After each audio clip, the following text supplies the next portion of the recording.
Hi అండి, ఈరోజు నేను ఇక్కడ మెంతికూర, ఆలుగడ్డ అలాగే చిక్కుడుకాయ అండి వండుతున్నాను.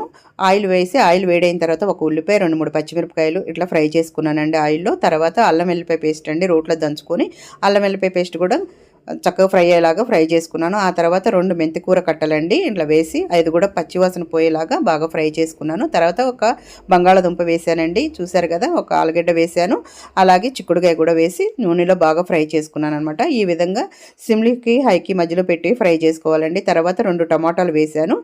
తర్వాత తగినంత కారము, పసుపు వేసానండి. ఇది కూడా కలిపేసుకున్న తర్వాత గల్లుప్పు కూడా వేసేస్తున్నాను. ఇదంతా చక్కగా మిక్స్ అయ్యే తర్వాత సిమ్లోనే పెట్టేసి ఒక 5 మినిట్స్ మూత పెట్టి మగ్గనిచ్చుకోవాలండి. 5 మినిట్స్ తర్వాత చూసారు కదా, ఒక హాఫ్ గ్లాసు వాటర్ వేస్తున్నాను. ఎక్కువ వేయొద్దండి వాటరు. చూసారు కదండి, ఒకసారి ఇట్లా కలిపేసుకొని మూత పెట్టేసేసి 2-3 సార్లు కలుపుకుంటూ చూసుకోవాలండి. కూర దగ్గర పడిన తర్వాత సర్వింగ్ బౌల్లో తీసేసుకుంటామేనండి. చాలా చాలా టేస్టీగా ఉందండి.